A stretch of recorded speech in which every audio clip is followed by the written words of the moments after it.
अमन दिल्ली का रहने वाला था। इसका परिवार ठीक ठाक था। यह दो भाई होते हैं। अमन का बड़ा भाई होता है जिसकी शादी हो जाती है। माँ और पिता अमन होता है जो अनुराधा नाम की लड़की होती है। दिल्ली से ही एक रिश्ता आता है।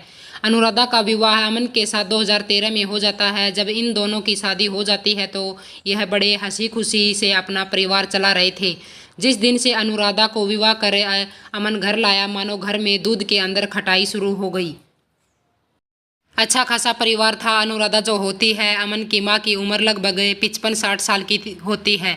यह वृद्ध हो चली थी। अनुराधा ना ही तो सास की सेवा करती थी, ना ही खाने पीने की पूछती थी और ना ही ससुर को पूछती थी और घर में लड़ना झगड़ना शुरू कर देती थी। अमन एक दिन अनुराधा से कहता है, अनुराधा मेरी माँ आखिरकार तुम्हारी भी माँ है, तुम्हें सेवा करने के लिए अवसर है मेरी माँ की, तुम सेवा करो। और हम मना नहीं करते तो अनुराधा कहती है, मैं सेवा नहीं कर सकती, अगर करनी है तो तुम्हारे भैया और भाभी करें, मैं तो सेवा नहीं कर सकती। अमन की माँ यह बात सुनती है, वह माँ रोने लगती है, बेटा बहू को परेशान मत करना, बहू अगर मेरी सेवा नहीं करती तो कोई बात नहीं। लेकिन अमन कहता है, माँ तुमसे बढ़कर दुनिया में कोई मेरे लिए नहीं, माँ एक माँ होती है। जिसके माँ होती है उन्हें पूछो, जिनको माँ नहीं होती उन्हें पूछें जिनकी ज़िंदगी कैसे कट रही है। ज़िंदगी तो सबकी कटती है लेकिन माँ का साया अलग ही होता है। जिनको माँ होती है वह बहुत बड़े भाग्य के धनी होते हैं। अमन जब अपनी पत्नी को बार बार आगे पीछे समझाता है लेकिन उसकी समझ में कोई बात नहीं आती। अमन को भी परेशान करना शुरू कर दिया। हर बात पर फ़ोन उठाती है, अपनी माँ से फ़ोन करती है। उसकी माँ उसे बहुत ज़्यादा भड़काना शुरू कर देती है कि बेटा तुम उसे बुढ़िया की सेवा मत करना, वह बुढ़िया क्या कर सकती है, और जो तुम्हें करना है खुद ही अपना निपटारा करो। अगर अमन से तुम्हारी नहीं बनती तो मैं तुम्हारी किसी अच्छे घर में दूसरी शादी करवा दूंगी, आप अमन को डिवोर्स दे दो। जब माँ ने यह कहा तो अनुराधा और ज़्यादा भड़क गई। अनुराधा को जब यह सहमति मिल जाती है तो वह और ज़्यादा भड़क जाती है। उसके बाद अनुराधा अमन से लड़ झगड़ कर घर से चली जाती है। अमन चारों तरफ देखता है लेकिन बगैर बताए चली जाती है। अमन सोचता है अपने गांव चली गई होगी तो अमन उसके पीछे जाता है और बोलता है, अनुराधा घर चलो, आपका ही घर है, माँ तो थोड़े समय की है, वह मर जाएगी, उसका कौन है जिसने पाल पोस कर बड़ा किया है, आप कैसी बातें कर रही हो, कुछ समय के बाद माँ और पिता दोनों गुजर जाएंगे, फिर हम और आप रह जाएंगे, अपना करना अपना खाना। लेकिन उसकी माँ होती है अनुराधा की अमन पर भड़क जाती है, आपकी माँ बूढ़ी है, उसकी सेवा मेरी बेटी बिल्कुल नहीं कर सकती है, करना है तो तुम करो माँ की सेवा, लेकिन मेरी बेटी तुम्हारी माँ की सेवा नहीं कर सकती। दोस्तों अमन गुस्सा हो जाता है, कहता है, अनुराधा आखिरकार शादी होकर मेरे साथ आई है, क्या तुम मुझे अपने बंधन में बनाना चाहती हो, लेकिन ऐसा नहीं हो सकता, मैं तुम्हें छोड़ सकता हूँ लेकिन माँ को नहीं छोड़ सकता। दोस्तों अनुराधा को अमन बोलकर अपने घर चला आता है लेकिन वह नहीं आती है, 50 बातें बोलती है। इसके बाद अनुराधा की मां कोर्ट में जाकर डाइवोर्स के कागज़ तैयार करवाती है। यह 2 साल साथ रहने के बाद इनका एक केस पड़ जाता है।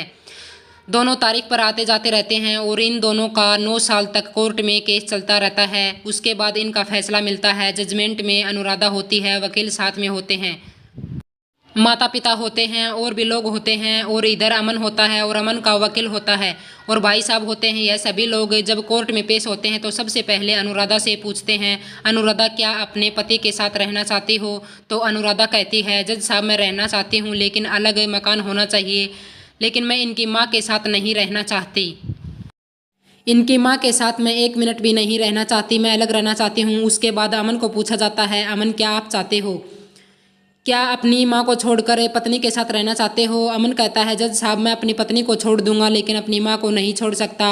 एक बार मैं नहीं, मैं 1000 बार यह बात कहता हूँ कि मैं पत्नी को छोड़ दूंगा लेकिन माँ को नहीं छोड़ूंगा। जब यह बातें जज साहब वकील सुनते हैं तो तालियां बजाने लगते हैं, धन्य हो पुत्र। माता पिता की यही इच्छा होती है कि एक बेटा अंत में बुढ़ापे में सहारा बने।